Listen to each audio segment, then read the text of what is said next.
Hello everyone, তোমরা সবাই কেমন আছো? আশা করি তোমরা সবাই খুবই ভালো আছো আর আমিও কিন্তু বেশ ভালো আছি। বেশ ভালো আছি বলতে এমনিতে তো খুব ভালো আছি, কিন্তু কেক বানাতে গেলেই ব্যাস অবস্থা হয়ে যাচ্ছে নাজেহাল।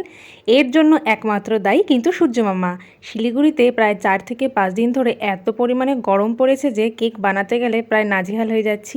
বারবার করে ক্রিম আমাকে ফ্রিজে রাখতে হচ্ছে, আবার ফ্রিজ থেকে বের করে কেক আবার বানাতে হচ্ছে। কেকটা দেখে তোমরা এতক্ষণে তো নিশ্চয়ই বুঝতে পেরে গেছো যে এটা কী থিম কেক ছিল। হ্যাঁ, এটা বেবি শাওয়ার থিম কেকই ছিল।